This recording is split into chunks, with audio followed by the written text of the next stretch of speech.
Autoline Daily is brought to you by Bridgestone, passion for excellence. This is Autoline Daily for September 21st, 2010, and now the news. And the news coming out of China is disturbing. The Associated Press reports that Chinese authorities have fined Toyota's finance unit in the country for allegedly bribing car dealers to steer customers to finance their cars through Toyota. Toyota says they were not bribing dealers. They offered dealers rebates to steer business their way. As you know, China and Japan are currently involved in a territorial dispute, with Japan holding a Chinese fishing boat that sailed into waters claimed by both Japan and China. And the two countries have been arguing over how Japanese companies are being treated in China. Sure sounds like this alleged bribery case is part of the bigger dispute. Even more disturbing is a story we have been following closely here at Autoline Daily of China's upcoming policy that would force foreign automakers to hand over their electric car technology to Chinese automakers if they want to sell EVs in the country. In fact, Nissan looks like it's already caving into China's demand, saying it's in talks with its partner Dongfeng to share some of its leading EV technology. This is a bad move when we see a government formulate a policy that would force foreigners to hand over their intellectual property. It's even bad for the Chinese automakers. First, it makes them look like they can't compete on their own. They have to hide behind their government. And second, by relying on foreign automakers for technology, they're not going to come up with new technology of their own. These rules are not yet finalized. Let's hope a saner policy emerges before they're put in place. Now, to the small truck segment. Ford will unveil the latest version of its Global Ranger pickup at the Sydney Motor Show in Australia next month. All it's showing right now is a teaser shot with this 3-bar grille. With this redesign, the truck grows a little bit and offers more powerful engines. It'll be sold in 180 markets around the world, but guess what? Not in North America. Ford is saying, no Global Ranger for you. Apparently, it's too close in size to the F-150. The U.S. version of the Ranger is so old, paleontologists have found frames and other parts mixed in with dinosaur bones. You can't make her... It's true, I read about it in National Geographic. You can't make... Why, you gonna believe everything I tell you? You can't make cars without raw materials, and according to Bloomberg, tire makers are facing a shortage of natural rubber. A drought early in the year, followed by heavy rains, has hampered tree tapping efforts across Asia. Experts say that demand will outstrip supply for at least the next 2 years, and that means tire makers will be forced to raise prices. And speaking of raw material prices going up, you can add steel to the list.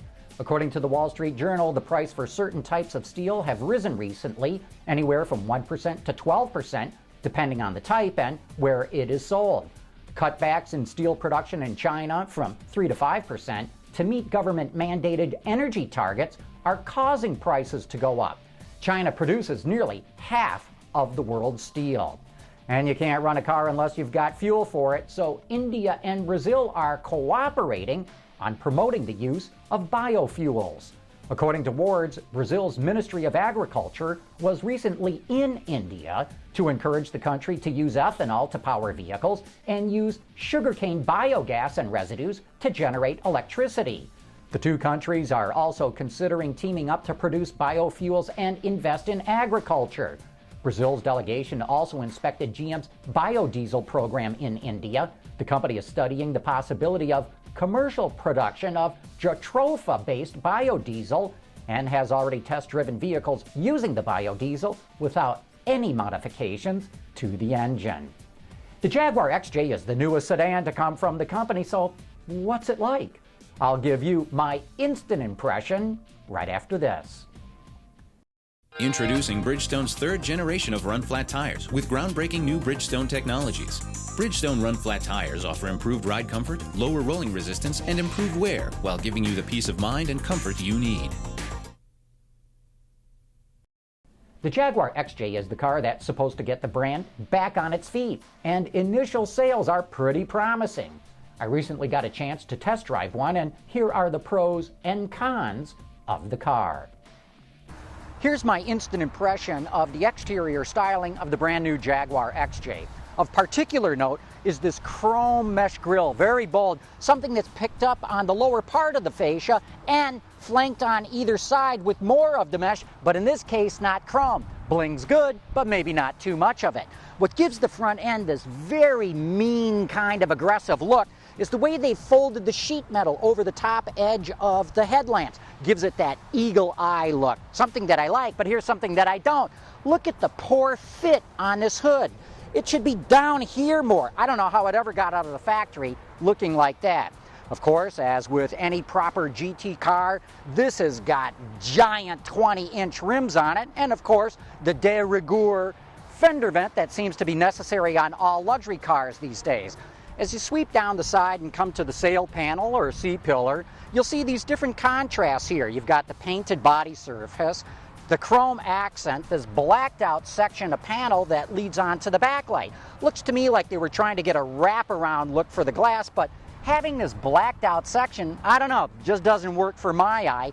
And same with the position of the tail lamps here. I don't know, they just don't seem to work. Of course, different people have different tastes. Like my mother always taught me, that's why they make vanilla and chocolate ice cream. So far this year, sales of the Jaguar XJ are up by more than 200%. Overall, Jaguar sales are up nearly 13% in the American market, which is much better than the overall market. Hey, we've got a great Autoline After Hours coming up on Thursday. Our guest will be Chris Preuss, the head of OnStar. He's got the task of making OnStar more relevant in today's world of smartphones and other electronic media, so get ready for a great discussion. That's Thursday night, 7 p.m. Eastern on Autoline After Hours. And that's the top news in today's global automotive industry. Thanks for watching. We'll see you tomorrow.